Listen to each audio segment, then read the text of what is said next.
Hello all, and welcome to Episode 2 of D&Debates, where the four of us players, dungeon masters, and friends will argue passionately about that nerdiest of nerd games, Dungeons & Dragons 5th edition.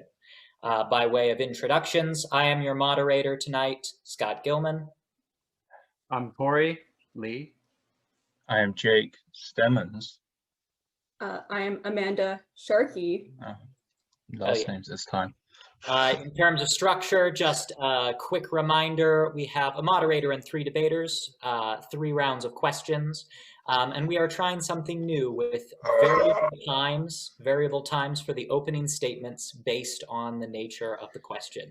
We are also trying, in an effort to be less polite, extra points for particularly funny insults or refutations. We will have opening statements, refutations, and a round of chaos. The topic this week is the villains. What is a good D&D campaign without a good villain? So without further ado, the first question of our debate this evening. For this question, you will have 2 minutes to answer. The final battle of a campaign is a cathartic and a suspenseful combat that determines how your heroes will be remembered. What are they facing, and what is at stake? Given that most modules end at level 11, assume a level 11 party of 5, and stick to enemies that have an officially published stat block. For who is going first, I will be rolling a d6, going clockwise down my screen. Okay. Jake, you're up first, whenever you're ready. Yes, I'm ready now. Is the timer started? Am I wasting time? Yeah. Oh shit. Okay, so the battle's gonna happen at this place called the Hollow Heart. So this is a featureless plane, very few structures, and it's basically a blanket of white ash. And I mean, gives the feeling of the end of all things. This is the end of the campaign. You're at the end of the world. This is where it is. And you're going to be fighting the Fraz Lu, the Demon Lord of Deception and King of Illusion, or something along those lines. And it won't be his battle of pure strength, because he's going to use all his demonic cunning to defeat you. And so you're going to have to deal with all that. And it's got all you need, I think, in the big boss is spellcasting, legendary actions, legendary resistance, layer actions, and regional effects. So I'm just going to, only have 2 minutes. There we go. Since it has Ultra Self, I think that's actually a great thing to have your villains. You could have a moment where the players come up to this and he takes the forms of all the NPCs they've seen through the campaign, and they have this moment realize they've been manipulated this whole time. And then they fight it. Just to skip a few points that I made to get more time, and I'm wasting time by saying this, but it has layer actions. The layer actions are awesome, so it can manipulate the room if it wants. It can send out a wave of anguish if it wants, but the coolest thing it can do is create a simulacrum of one of the party members. And so each turn, it can do whatever it wants. One of the party members have the option. So it has unlimited variety. And it can also, the regional effects are really awesome, because throughout the battle, the party members will occasionally see hallucinations of long lost friends that they have met throughout the campaign. So this will be a moment where it'll be a bittersweet moment as they see people they've lost throughout the campaign and think back to the whole thing goes on. And if they spend too long there, they all go mad as well. That's just the place it is. So we're talking illusions, we're talking variety, we're talking, this is a hard combat, but it's not too hard. Well, it is very hard, but it's possible. And basically, the player's got to figure out numerous issues. And I think it sums up the campaign well. That is exactly time, right there. Oh boy. Ooh. I like that you introduced it with the concept, a blank place covered in ash, when we were playing Doom of the Ash King right now. Yeah.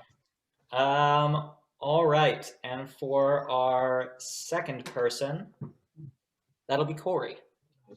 So Corey, whenever you are ready. Okay, picture this. Follow me here. Powerful empire, thriving in its current political and economic state, but danger looms, and as a nearby volcano dormant for centuries threatens this empire with minor natural disasters, tremors, smog, heat waves, leading the people of the empire to believe that this is bound to erupt soon. In this volcano is an adult red dragon. Okay, this booming empire is on the verge of collapse. The red dragon is foreseeing this, has collected its last bit of hoard, and anticipates the fall of the empire, threatening its demise so that a new one can rise from its ashes and create more for the dragon to collect for eternity. It's classic, it's eponymous, okay? We're playing Dungeons and Dragons here, okay? It's dangerous, it's epic, it's in a freaking volcano, okay? You also got the legendary actions, you've also got the lair actions, spewing magma, etc., etc. Okay, the heroes can save an entire empire, engaging in warfare with a nefarious dragon, and meddling with the fabric of the natural order itself. Okay, so you've got this dragon. It's this classic monster of D&D. It's this huge climactic battle between all of these heroes and this mythical creature that hoards gold, schemes against humankind, and is just so just satisfyingly standardly classic that, you know, you just can't beat it. I yield my time. Okay. And for did you say it was an adult or ancient red dragon? Adult. Cool. All right, Amanda, we are on to you whenever you're ready. All right, so love what you guys have, but I'm gonna switch things up a little bit, keep it a bit more general. We're doing this general plot of evil society, crime syndicate, cult thing, trying to summon evil god, primordial monster. Very general, can be applied in a lot of places. This final battle is the player of the party is going up against the sort of head of this cult organization, whatever, as the summoning ritual. Wow, I cannot speak. I'm so excited. Ritual for whatever thing they're trying to bring back. It's happening. It's starting. And this is actually a two-phase battle. See, at first you're fighting just a normal archmage. You can flavor it really well, kind of tailor it to whatever this organization is. But for a party of five level 11 players, it's pretty easy. Don't always. It's not easy dub, but not a lot of resources are really spent trying to kill this guy. However, once they drop that archmage to 0 hit points, suddenly it transforms. He transforms, being corrupted by whatever dark evil power this ancient god or monster has instilled in him, as he grows into this giant shadowy tentacle monster, which mechanically is a juvenile kraken. And it turns into an epic battle where the terrain can change, the layer gets shaken up, there's more of a threat, he loses his humanity to this dark force, and the player's gonna hack and slash out as much guilt at a very monstrous, demonic, evil creature. Juvenile Kraken, love this monster from Coast to Salt Marsh, has so many dynamic options in terms of actions, legendary actions, layer actions. It has regional effects that are so easily flavored. It doesn't have to be underwater, it's just a fun tentacle monster to play around with for mid-level players. 15 seconds.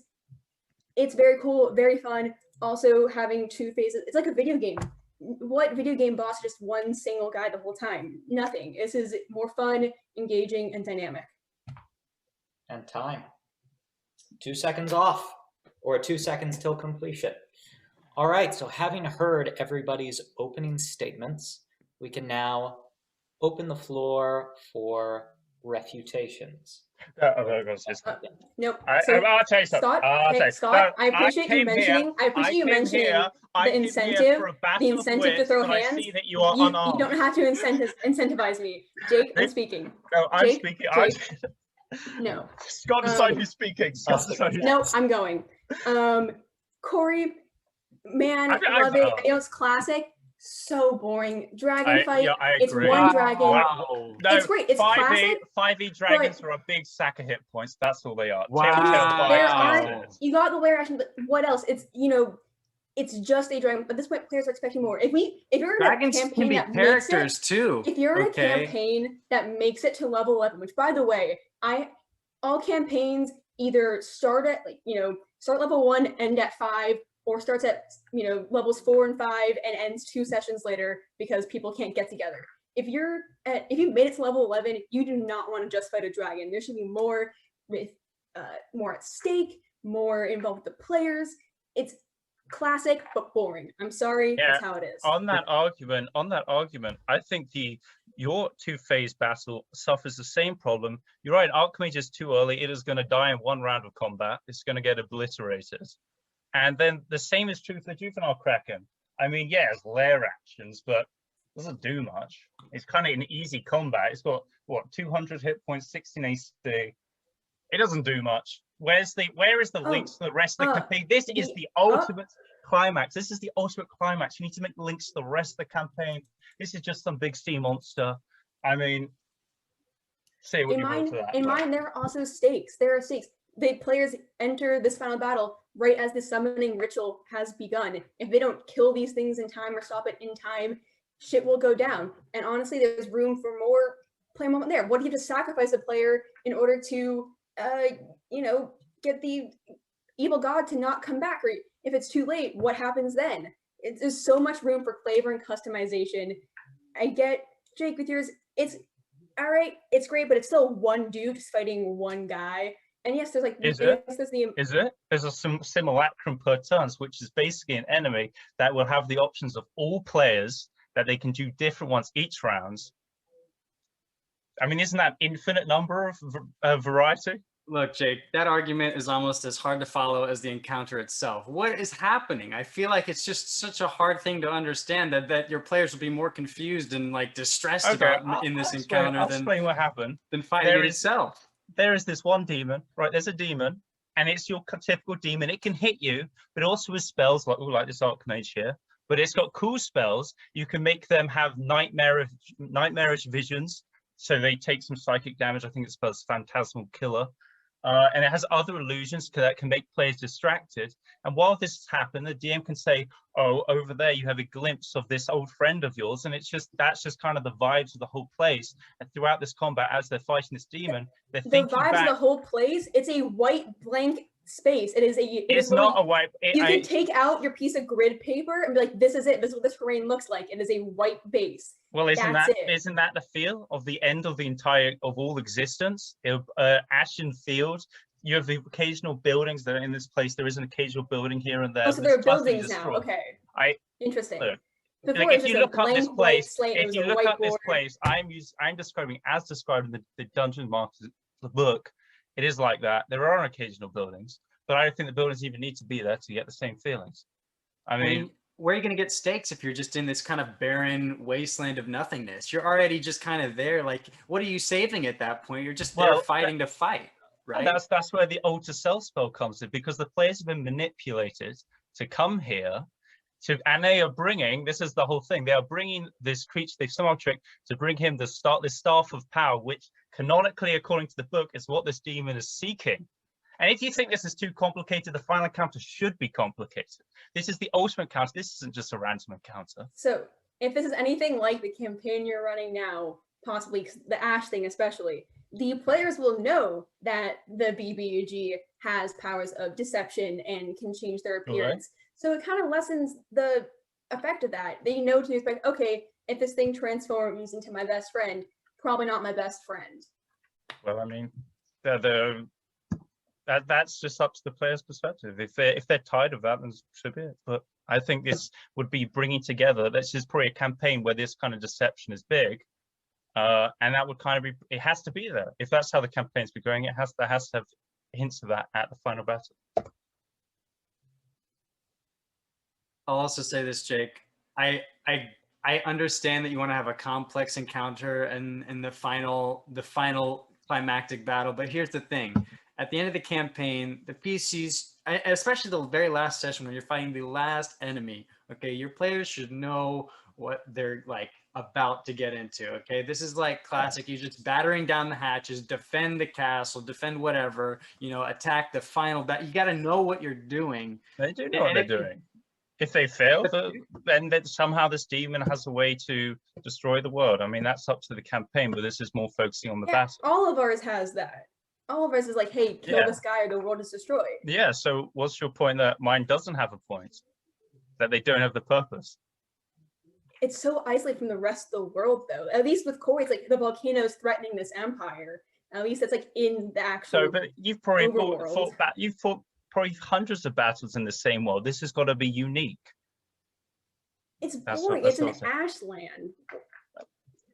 I mean, you can add your own flavor to it. So, I mean, it isn't just an ashland. There are occasional buildings, but so be it. I don't think that's boring.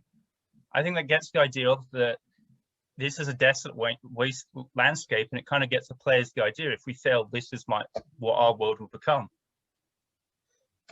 Fair enough, Jake. I will say, speaking of not boring, Amanda, I got to take umbrage with something you said about my my affinity towards dragons. Okay, here's the thing. Look, I don't know what kind of dull games you've been playing, okay, but just because my BBEG is in the title of the game you're playing doesn't make it boring. Okay, it makes So, it perfectly I think the point Well, is, for a classic. group, the again, if you've point been playing up through level 11, you are now like experienced players. It's not as satisfying. Yes, fighting a dragon is fun. Maybe as like a not like Yeah, a I'd say- partway boss, so like a But kind of arc this chapter is the closing final. thing. I think if But- you're going to have a dragon as your final boss, we're not allowing this, but you would give it its unique abilities, like they had in 4th edition. Dragons back then were really cool. 5th edition dragons are just sacks of hit points that can bite, claw, and occasionally fire breath. That is what a dragon is. Okay, but like you guys are treating these dragons like they're just these like mindless monsters that are just meant for Yeah, but slaying. by Like the- they have they're intelligent motivations, they have creatures, but- intentions, By like they the know what they're monsters- He doing. said his intention is to get gold. We are near Okay, time. But Okay, as a can I but make like one final argument for my thing? No, I think we Um, need to. Yeah, we need No, to counter real quick. Amanda's argument. When We I haven't think looked at that one. final That's- battles can be long, drawn out, and boring. Having these 2 phases means you can take a break halfway through and go to the bathroom, get your snacks, recuperate. It's great. It's fun. Logistically works. What? come You can take a on, you ever break in play the middle of Legend of any Zelda? combat. You ever play Legend of Zelda? Look, That's not how it works, Your bro. combat will be done in about both phases will be done in about 4 rounds. The Kraken will get smoked. Just saying. The And just bad to touch DM on runs it. just to touch on the stakes. Any further? Amanda has made her closing arguments. If anyone else wants to make their closing arguments. I will make this final statement. When it comes to stakes are a part of the story. Granted, these stakes are what are threatened by the villain, but I believe that the villain itself does not dictate any specific preconceived idea of what the stakes should be. Any villain, any final encounter can have any set of different stakes depending on the world you're in, depending on the story that you're telling. And look, playing Dungeons and Dragons. Okay. Let's not DNA, not DN. I know. The boss should be you a know. dungeon. Just make it an animated dungeon. There you go. Why not? Hey man, look, volcanoes can be dungeons too. No, That's all I'll say. it's that's an random encounter at level 11. Let's be honest. We are on to Jake's final statements. Oh, right. I just think my boss has everything that the big bad, the final boss should have. It has abilities that can make the players kind of think about how everything has led up to this moment. It's got a wide variety. I think that Smolcrum ability is absolutely the most awesome thing I've ever seen a monster have. And it's epic. I think that's an epic location. I mean, you can disagree, but I think that is an epic location to have your final battle. I do disagree. That's the whole point. That's just, well, I mean, you didn't even describe your battle, but whatever. All right, and we are done with question 1. Give me a moment to put down some tallies. Peace and love. Guys, You guys are still good people, and I trust you. No, I hate you We're all. friends, really. We're Um, friends, really. We're friends, really. Guys, we promise we enjoy each other's company. Probably. Debatable. This incentive system works wonders. Oh, again, Did it's you like not- my you drama didn't opening have- insult? I was pretty proud of You that one. didn't have to be like incentive system. You could have said, "Hey, you don't have to be polite," and I'm like, "Great, time to throw hands." I mean, if it helps you step it up, nobody gave a clever enough insult that I gave. You a point. didn't like my one. If I really? came here for a battle of wits, no, I came here for a battle of wits, but I see that you are unarmed. Wow, yeah, you stole that from somewhere, Jake. You I stole that just- from somewhere. So? Let's go around. We Headline. are moving on to question 2 at this point, which you will have 3 minutes to give your opening statements on. The question is, what's more fun than a good villain hyping up a good villain? Explain to me the best way to build up your BBEG, including when in the campaign you begin the process. And again, I will be rolling the dice. disqualifying Jake from going first this time so that we don't have the same order in a row. I appreciate a rest. Amanda, whenever you are ready. All right, let's begin. So, when do you introduce your villain? You introduce your villain in session 1. But they're not the BBEG in session 1. Your players don't know that yet. They're some NPC they've known since the beginning, and not like necessarily a childhood best friend or family member important thing. No, I'm talking they are the shopkeep, the innkeep, just some random kind of friendly person who they meet and is very trusting. There's no reason to doubt the person serving you your drink, but slowly things are sabotaged. There's betrayal, and that at any point in the campaign, your players can find out who they are, and it'll change the tides of things. Oh god, my notes. I feel like betrayal is always spicy and fun, I will say. One thing that's really great about using some sort of mundane NPC that your players meet in the first session is that this isn't someone who they assume has stakes in the game or anything, but someone who will probably know their business.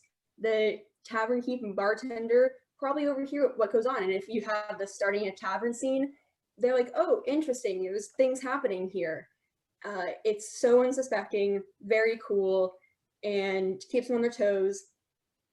I think, man, Jake, you can attest that watching players figure out who the BBEG is halfway through and feeling utterly betrayed, it's kind of fun as a DM especially, and if the players, even though it's a distressing moment, it's still emotions and fun. It's like the fun kind of betrayal. And also hints that there could have been other clues that the players have missed along the way, and they think back to, oh god, what should we see? Did this mean something? This person was it all along. What else did we miss? And I just want to say that just because you've established the BBG in the beginning does not mean it's inflexible.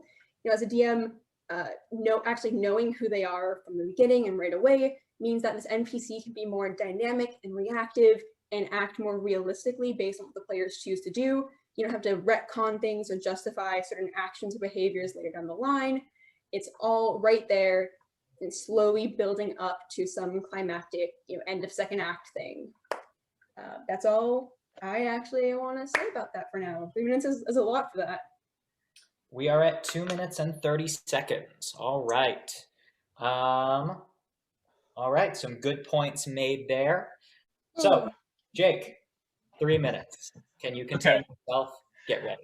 Oh my gosh, I cannot. Okay, has it started? Probably. Okay, first I'm going to summarize my villain's philosophy. So he needs to be proactive and reactive. He needs to have a plan, and he has to pursue that plan no matter what the party does. At the same time, he needs to be reactive. What the party does, if it defects his plans, he will change his plans depending what the party does. That isn't goes against each other. And then it also, I think he is the most important character in the entire campaign, more important than the PCs. More important than the NPCs, in that if a party member dies, I'm talking about individual PCs. If a PC dies, the campaign continues. If the BBEG dies, the campaign, or at least the story you were telling, ends. Now, I guess I should actually answer the question. So I'm a big fan of the slow build up. I think they should at least hear the name of the villain soon. So I think perhaps if they go to the first dungeon at the end, they meet a cultist, and before the cultist dies, he says, "All hail the Dark Lord" or something. This makes the party think, who is this Dark Lord? What does this Dark Lord want? Etc. And then they kind of continue along their way. They kind of hear his name there and back, and then they come maybe to eventually, and they do eventually meet him, but also he has been deceiving them. I think that is just a great tool to give your villains. I think first session is too early for this, but I think now is a good place to do it, like a few levels in. And they don't know he is, they think he's just another NPC, but he kind of manipulates them as they go along. But soon they learn more clues, and eventually, that guy might actually be the big bad. But here's the thing, you might lead them on clues taking them to the wrong villain, because this villain is a master of deception. Of course he's going to frame someone else. But maybe he won't, maybe it's a double bluff. But eventually the party will continue, they learn more, they learn to fear him. They learn to fear him. And at one point, they need to have this display of power, not at them. They're just spectators. Perhaps you see him lay waste to a city. Perhaps you see him just beat a very powerful NPC in combat. And that will kind of demonstrate their power, and the players will think, oh, we cannot stand up to this. But they continue. They're still caught up in his plans. Maybe they falsely accuse the wrong villain. That villain gets in trouble, and the true villain continues to manipulate them. This is very complicated. This is how the best villain is made. And then, but eventually, skip to the long gist, they eventually meet him, and it all kind of makes sense. You all have to fit together, and the party will kind of realize they have been a part of the villain's plan this whole time, etc. I mean, obviously, you guys have probably understood the allusions I'm making to the Chaos Wizard. And I mean, I would just ask you, you probably know a lot about him, but yet you know nothing about him. And you think you might know who he is, you may know who he is, but you may be wrong. And everything you do, I think at this point, you have the Chaos Wizard in mind. I might be wrong, as you are the players, but I think that's the situation. What time is it? I got absorbed in the argument. We are 4 seconds past. You're done.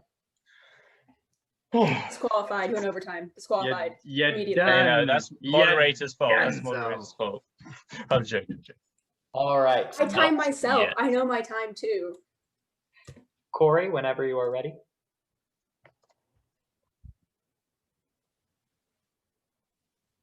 I believe I hold this strong contention as a DM that every single encounter should connect in some way to the BBEG. Now, let me elaborate. The most threatening villain is not one that can simply and ferociously overpower the party on sight, as our good friend Cassie would say. Shout out Cassie. The most threatening villain is one that can methodically plan the perfect moment to make their move. You know that they have evil intentions, but you do not know when they will exact them, nor how they will exact them, at least not before the right amount of information is gathered by the party. And this is exactly why having one character meet the BBEG long before the final encounter of the campaign, approximately halfway through the campaign itself, is the best way to hype up the evil bad guy. For example, the party explores the forest from whence many dark entities and monsters have come, but one party member is sucked in through a magical portal into the lair of the evil Shadow Queen the party has heard whispers about. The PC is able to have a very threatening, intense, one-on-one social encounter, while the rest of the party is perhaps captured or separated somehow, trying to figure out how to reunite with their estranged companion. It allows insight to the motivations of the main villain. It allows the PC to ask any questions they want right to the villain's face, and it gives a chance for the villain to show how powerful they truly are. After all, what better way to display the villainy of a BBEG than sticking them face to face with a character that wants nothing more than to bring them down? In fact, the singular PC might not play their cards right. They could be killed outright in the social encounter, and the stakes of the campaign can be raised even more. It's an encounter with endless possibilities, feels extremely natural, and is the best way to hype up the BBEG and instill fear into the hearts of D&D players everywhere.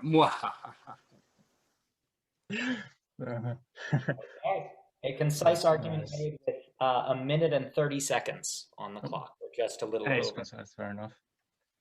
Okay, whenever you all are ready to start giving your rebuttals, I will start the clock. Okay, I'm ready. Okay. Amanda made Jake. Amanda is similar in that she wants the BBEG to pretend to be someone else, and I agree with that. Why would the BBEG care about the party when they are starting like at level 1? Why would he care? They're just a random adventuring group going on the way. The party needs to come to him. They're insignificant flies in his mechanisms. I mean, just you would get beaten by a bunch of orcs at level 1. So why would he go out of his way to pretend to be a barman or whatever to just talk to you? No, you need to have a name for yourself, but when he comes to you, or you have to come to him. That was my rebuttal. Well, Amanda's one. if we're in a setting where it's an established town, there's lots of people exist in this world, just have this kind of well-known villain wandering around. It's like, why haven't other people already taken care of this dude if it's so evil and well-known? It's some point of kind of deception. It's some underground, mysterious, evil force. And then if it's the bartender at the tavern just overhearing a low-level party talking about they were hired, they're coming together, they're here to do something about someone that connects to whatever they're the leader of, they're not going to make a scene right away, but they're going to send some things after these players. They're going to try to deceive them. They're going to try to foil plans, misdirect them, or to keep up this false appearance of that I'm fine. I'm normal. I'm just a random person.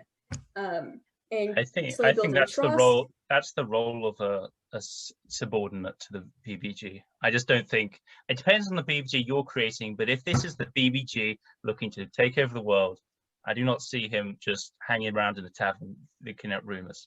Maybe he already knows everything goes on, but I think that would be a job he gives his minions. Possibly, but it definitely depends on the story you're going It for. does. I mean, all these questions depend on the story. You see, Amanda. However, are you gonna try to sit on my argument? 'Cause I've got Well, shit on yes. Well, Yes.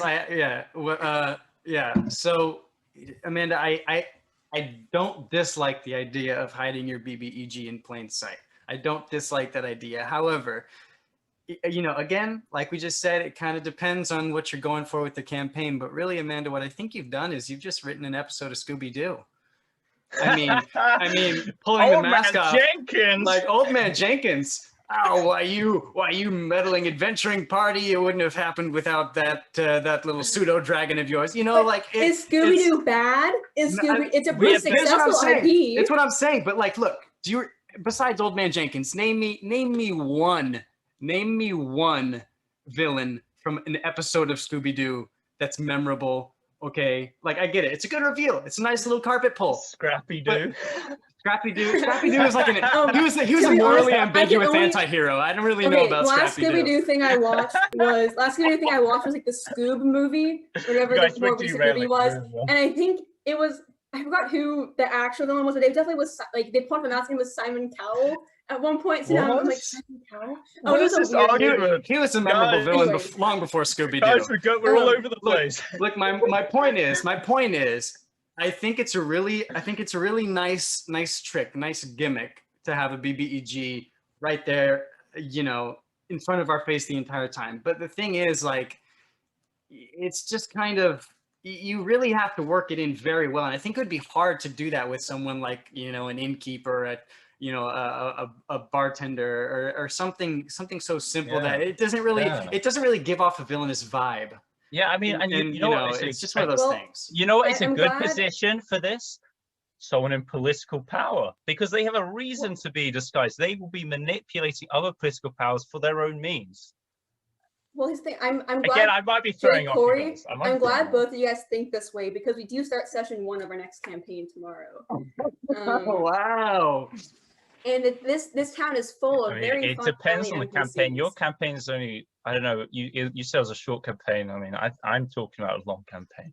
I mean, Well, Jake, here's the thing.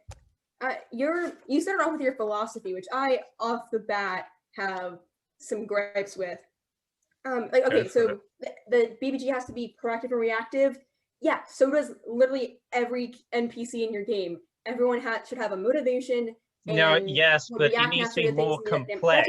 Like NPCs a guy in a village, they're proactive, and then they have to go eat food every day. But the villain has to be proactive in that it spreads across the entire land. They have things going on there and there and there. That's pretty much how it all works when you have a good. I mean, are you disagreeing that should be proactive, or are you just agreeing? It's just not an argument you can use, because like that's assumed for everything. I disagree. I think it's impossible to have every NPC correct in that way. You made a point about the BBG being more important than the individual PCs and any other NPC. A statement was made along the lines of, if the BBG dies, the campaign ends. It's not technically how it works with the players, though. If a player dies, just a new character comes in, things carry on. I disagree. If your BBG dies and then that's it, you won, hooray. I said the story. I said all the story ends that it was telling. If the BBG dies, the story that the BBG was the villain of does end. Not necessarily. But then it's a different story. If you had in this evil villainous force, if he has a minion who's going to take control, they're starting from scratch. That's basically another story at this point. They might have the same goals, but now it's a completely different person. It simplifies it down to a single person, and I think that just is. Or not it could be the whole. I mean, and it seems kind of inflexible to me to be like, hey, if something happens that I wasn't planning on, then the story's over. We gotta do like, understandably, like, okay, but sure, if your BBG dies somehow, but like, there's always a way, especially as a dungeon master, to just like adapt to what happened. My point was that his death will have a bigger impact than the death of just one of the random PCs, unless the PC has a very big backstory that you're connecting to the campaign. And that's true. Compare it to my campaign. If the Chaos Wizard just died to a bunch of goblins, and compare that to, say, if Vega died to a bunch of goblins, which will have a bigger impact on the campaign? For the players, for us actually playing the game, this is our game. My character dying means a lot more to me. Well, yeah, but that's not what I'm talking about. I mean, you can still have fun if your character dies. That's a different topic. No, I won't. Yeah, I won't have fun. Actually, that's a different. Yes, but you would still play. I mean, if I killed Vega, I hope that you would still play because you still enjoy the campaign. We are close to time. And we have hit time actually now. So I would like to hear closing statements from whoever wishes to make them first. You know what? I'll get out of the way. Corey, we didn't get to talk about yours very much. I will say, I'm okay. I think it's fine. It's good. I don't know. Something it's lacking a little oomph. I don't know. I'm just missing something. One thing I did have a problem with was you opened the possibility of a player, that single PC. Also, a single PC. Man, picking favorites, that's not fair. But you open the possibility of that single PC possibly being able to get killed in that social encounter, and that is dumb and terrible. I said if they don't play their cards right, okay? That's only in a certain situation when a player character becomes hostile. You know what I used for a template for that, by the way, Amanda? Cards wrong. Yeah, if they don't play their cards right, like there could be plenty of ways they could play their cards right. But look, the template I used for that example was a show you and I both really liked. You want to take a guess at what that show is called? Don't bring Dimension 20 into this. Oh, I'm bringing Dimension 20 into this. You're watching on Sleeping City 2, spoilers, slight spoilers. But Pete had a bit of a run-in with the BBEG a little early on. And was it not one of the best scenes in that entire campaign thus far? If we didn't get an Allie Beardsley nat 20 there, Pete would have died, and it would have been shitty. It wouldn't have been fun. It would have been shitty. That would have been Pete really getting a shitty hand. But Pete didn't get a shitty hand. Okay, Allie played their cards right. Allie played their cards right. No, because Allie didn't have to run. Pete didn't have to run straight up. But no, this is a whole Dimension 20 tangent. But my point is, it can be done very well. And the tension. Ooh, tension is spicy. It's flavorful. We need that for a good BBEG. It's such a threat. I mean, it's just one of those things that's just kind of necessary. And I don't want to, I know we're doing closing statements, so I just wanted to back that up, just defend my point here. But sorry, Amanda, please finish with what you're saying. D20 into this. Leave Brennan out of this. Brennan did. Yes. I mean, I was just saying a quick comment on Corey's, and I didn't make one yet. The every encounter connects to BBG. I think that is ridiculous. I think what about random encounters? If every single thing is connected to BBG, don't need them. But if that means the BBG would know that where they are at all times, then why doesn't he just obliterate them? But that's not the point. Well, anyway, I think on my one, I think you guys focused a lot on that one comment I made, which again that was not even relevant very much to the question that was being had. Basically the synopsis of my point is that you want to have a villain who connects with the world intricately, and his mechanisms are throughout the entire world, and the party are gears in that. They will contribute unwillingly, perhaps, to the plans. Maybe they'll put a little wrench in there and disrupt the plans, but the thing won't stop until the BBEG is dealt with. And so you need to have the BBG basically being there. The party interacts with him unwillingly, but he basically connects all the dots in the story. Yeah, that's basically my final statement. Okay. That is a very, very difficult round to judge. I will say that I am still undecided on who won that round. But with that finished, let's move on to the third and final question of the debate. As a reminder, the third question is a question that none of our debaters know ahead of time. They only know that it will generally relate to the villains. This is a question that I'm excited to hear your all's answer on. You will be given 2 minutes and 30 seconds of time. Question 3. It's the final battle. All of the world is at stake. Your level 20 party is facing off against the greatest threat they've ever faced, and they lose. Even if you try to take mercy on them, a combination of bad rolls and poor tactics have ensured that the villain wins. How do you end your campaign after this? Corey, you're the only one who hasn't gone first yet. It seems that is the case. You're up first. All right, I'm going off of a gut reaction to this very, very sticky wicket you have put us in with this scenario. And level 20 campaign ending badly for the PCs, that's a bad thing. But I think I have an idea. I think I have an idea as to how you can make things better. How you can begin having your party rise from the ashes like a phoenix. And that is with a new campaign in the same world. Every player character rolls up a new character, and whether or not you want to start them at level 1 again and build up all the way to another campaign, I mean, that could be a good idea. Your players are going from their lowest point to hopefully their highest by the end of this next campaign. This is like chapter 2, the redemption, the revenge. It's like a campaign, quest for vindication against this bad guy that's won. Maybe the world has changed. Maybe the world is this dark, grim place, and the player characters are the only hope for light left.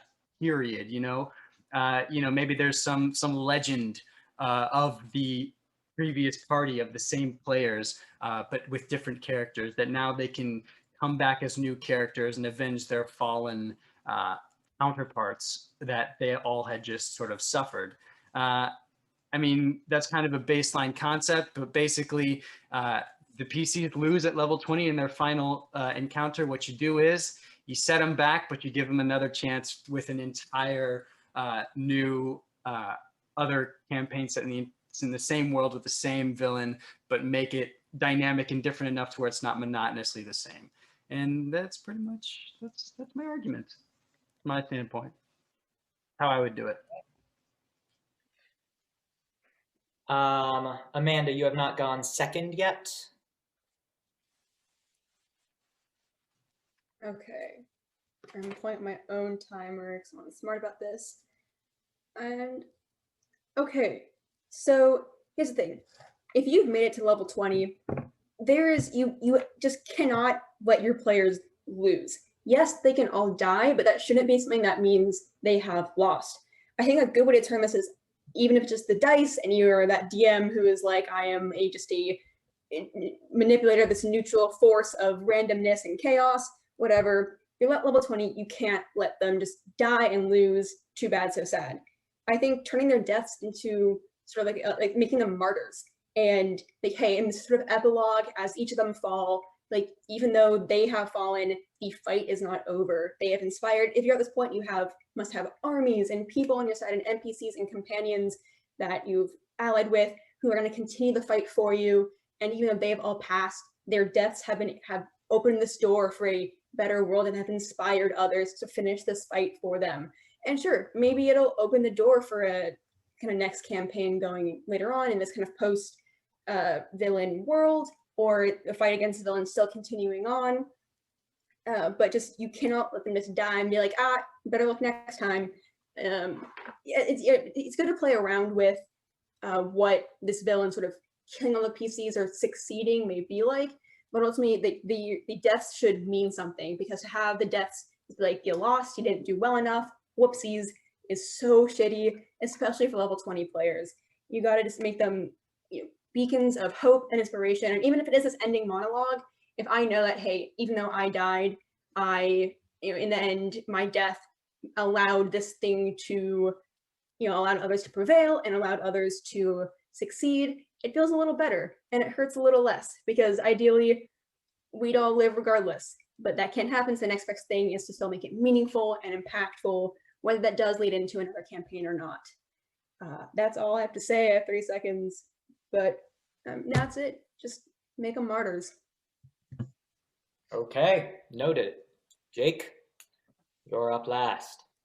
Yeah, you know what? I mean, I agree with actually a lot that has been said. I think you definitely do not want to just let them off the hook and say they win. That would just remove all realism. But so I think what you should do is you should do the villain wins. The villain basically takes over the world, or whatever he was trying to do, and you can do another campaign in a world that is now under the oppression of, let's say, he's a demon lord or something. And now the party make new characters that now have to rise up in rebellion against this demon lord. It's like Crowther said, they'd be on a quest of revenge and redemption. They're trying to now free the demon, which they personally, as players, now already have a connection with.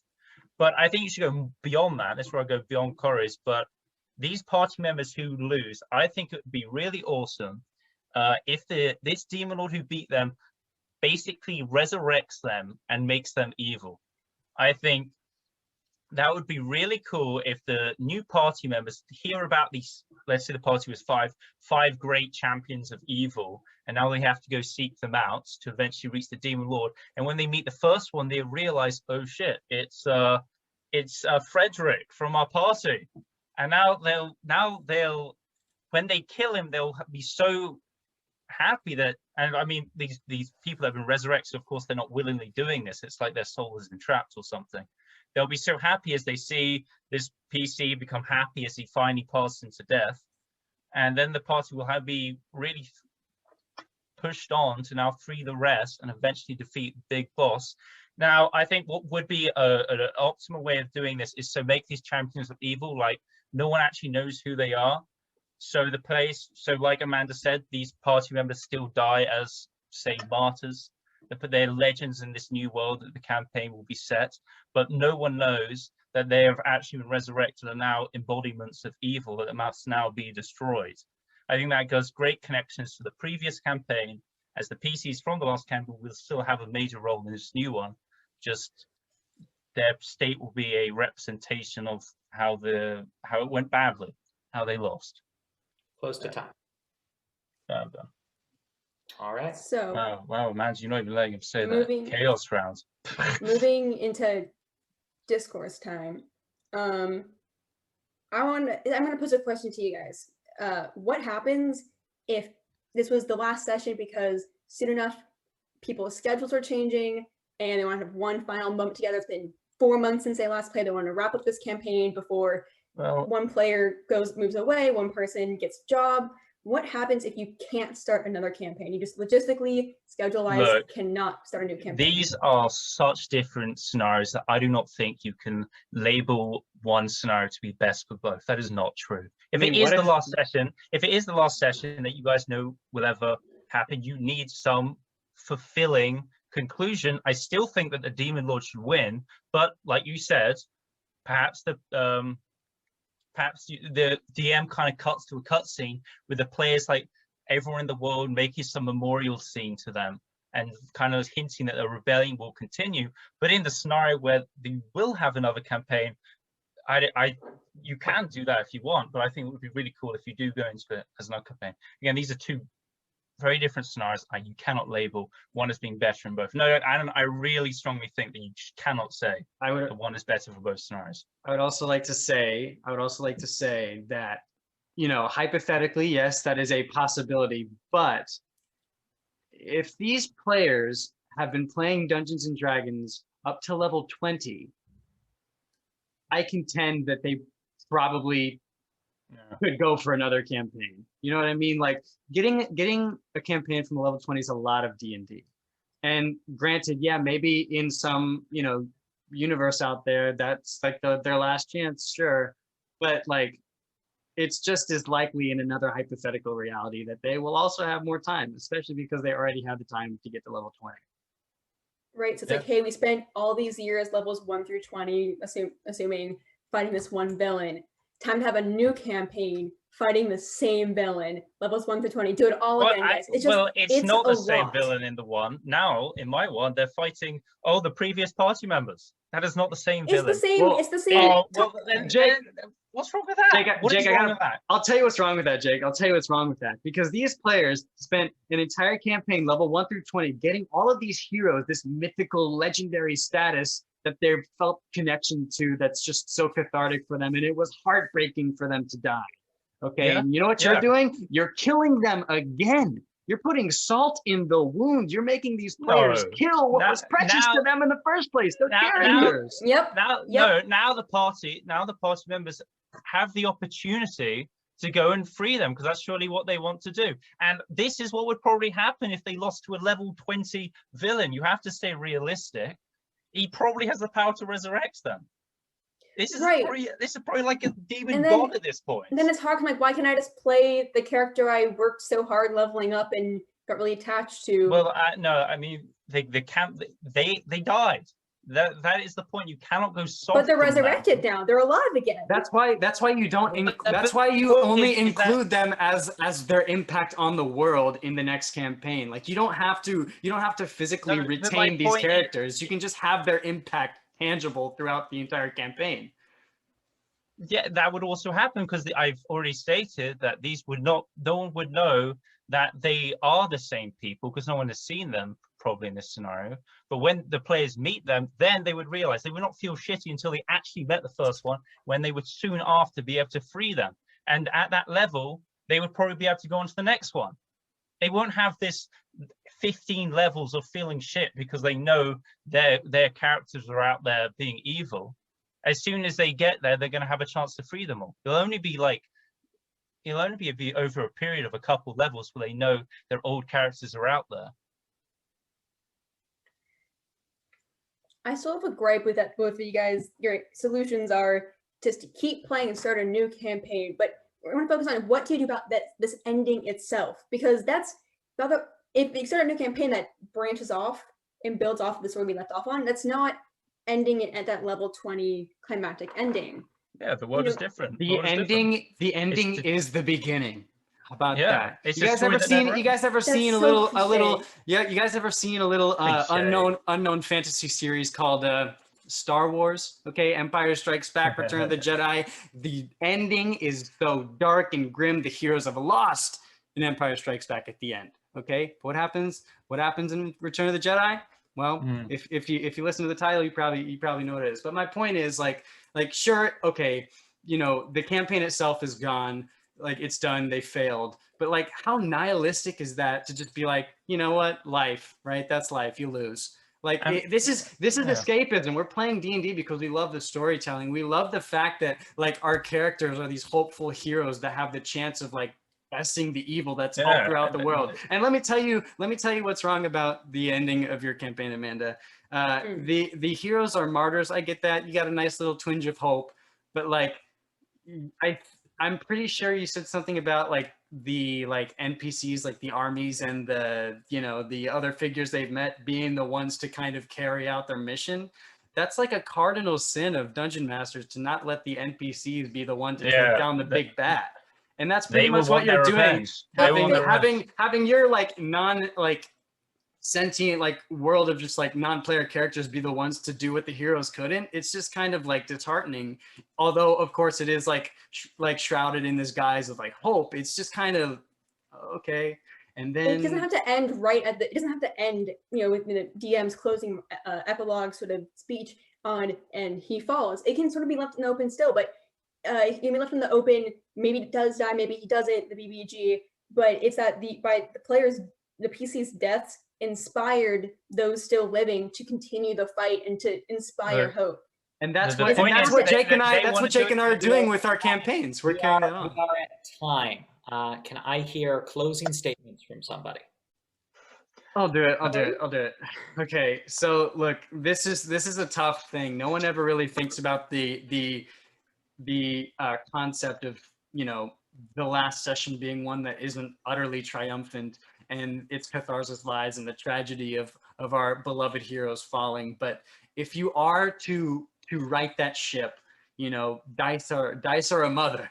Okay, dice are a mother. We all know this. We've played D&D before, and sometimes that might just be the way it goes in a world where, you know, you have a DM that abides by the rule of randomosity. But the way to make D&D satisfying is to just tell a good story, and a good story isn't one that always, you know, oh, the villain dies. You know, maybe it's just one where some semblance of the world is made better or is affected in a really good way by the heroes. But here's the thing. You're playing D&D, and the goal is to just destroy evil, and that's what you're gonna do with a new campaign, and that's what you're gonna do with my proposition.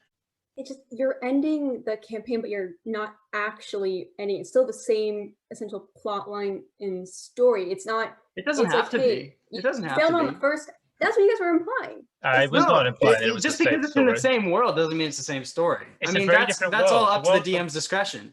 I mean, the guys are story still both the talking story of about- the story of the campaign before the villain wins is drastically different than the story of the campaign after the villain wins. The worlds are like the same concrete world, but like their dynamics are completely different, and that affects the story. Granted, we don't have like that like So- hook off the top of our head. And I'm sorry, I don't want to interrupt your closing statement again, but I just got to get that out there. I'm sorry. All right. Love, Here's the peace thing. and love. Then if you take the approach of, well, then it's just a setting that's been changed by this villain taking over, then it is like, then it's like, yeah, the players lost, cool things are changed, new story time, just with the constant reminder that you guys failed in the last campaign.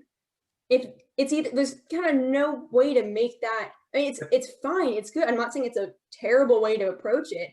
It's just at the end of the day, it's either you're like, hey, you're on try number 2 of taking down this big bad evil guy. You're like, hey, look, I'm reminding you that last time you failed at every constant moment because you're now in this villain-ridden world, villain-controlled world. It's, I don't know, it just doesn't feel right. It doesn't make that ending feel. It doesn't make the level 20 deaths feel any better. Okay. My closing statement.